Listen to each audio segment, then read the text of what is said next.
Hey artists, I just had this major epiphany that I have to share with you. I haven't had to search for a new art client in over 6 months. Now that's not the product of chance or luck or any mystical quality. It's not by accident, friend. So would you like to learn how to get more out of every single art client? How to get repeat clients more often? Welcome back to the Art Mentor. My name is Sean and here is what you do.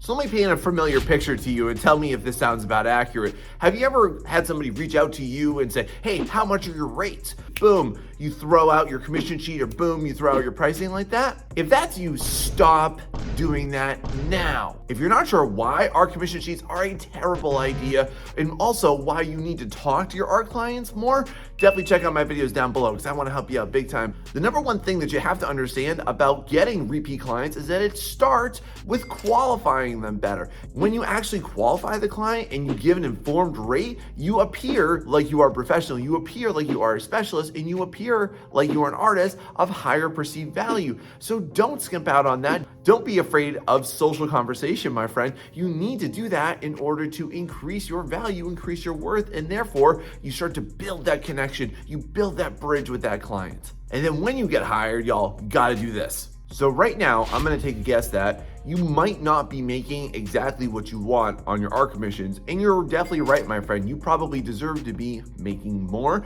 However, though, if you're just starting out especially, or if you're in the middle of trying to grow your current price point, here's my best piece of advice for you, leaning quick for this one.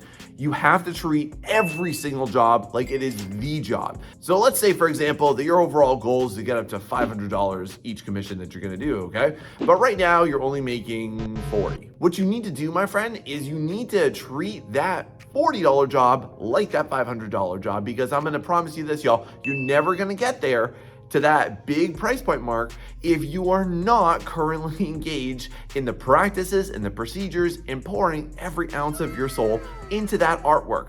And guess what? Your client, they're gonna pick up on that. They're gonna be noticing all those awesome efforts that you're making. And then as well too, they're also gonna pick up on when you do big stuff like this. So when you actually start working with your client, do you ever notice how your enthusiasm level goes down a little bit? Do you ever notice how now it's transitioned from this being this big, exciting experience, like, oh yeah, I got some money, I got some clients, I got some validation for myself, and now it's starting to slide down into, oh, it's work. My friend, if you're feeling like this, I don't blame you. But listen, here's the best thing that you have to do to get more repeat clients. You have to demonstrate genuine enthusiasm.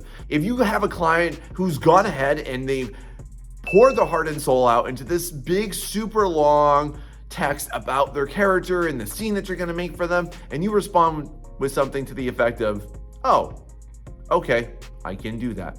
That just sounds so lame and robotic. It makes it seem like you don't care as an artist. Make them feel like they're working with a professional. Tell them, wow, that's an amazing idea. I can't wait for that. That sounds really great. I could do a really beautiful job with that. Because at the end of the day, y'all, you are not working to produce artwork. You're working to produce an experience for your client. And every single piece of communication that you have with your client, make sure that they know that you are genuinely excited to be a part of this experience for them. And then to continue to hook them, make sure you think about this. You should definitely give them some type of consistent pricing on their point, okay? Especially because if you work with somebody really long time, let's say you work with somebody for a year, I've had that experience. I've worked with people that are even longer than that. I generally keep them at the same price point. Now, however, though, that is not to say if they're gonna up the ante, then make sure that you adjust your price accordingly, because the last thing you wanna do, friend, you don't wanna be screwed, am I right? You don't wanna feel like, oh, well, now you're working for pennies. Here's a great example for you. So while I was working with this client over here at this price point, I was also working with this client over here at this price point some years ago. So this then gives you the opportunity to collect some money and you have some consistency about it. Now, you might be thinking to yourself, well, what happens when I grow, Sean? Valid question. While you are growing, my friend, definitely feel free to do little bumps in pricing. So for example, if you're afraid to ask them for more money, here's a basic script for you to follow. Hey, look, my overall workload has been increasing. I'm working with more clients and I need to bump up my rates a little bit because my quality is going up. I want to deliver you the best experience possible. So, hey, I know we used to be at $75, but I got to up it to $85.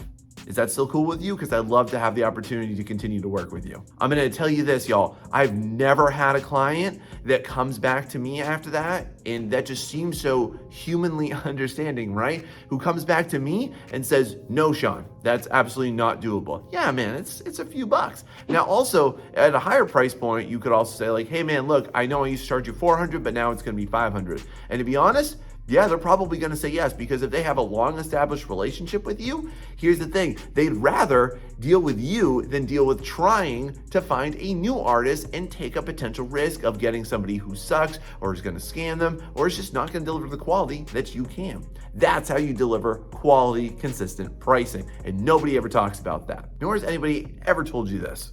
Y'all, I love to give you all this help and advice, things you never hear on YouTube, things that you never hear about Art Commission. So if you could just throw me some love back, throw out that like, subscribe, and follow right there. And hey, also, please share this with somebody who might benefit from hearing about this and also wants to hear this.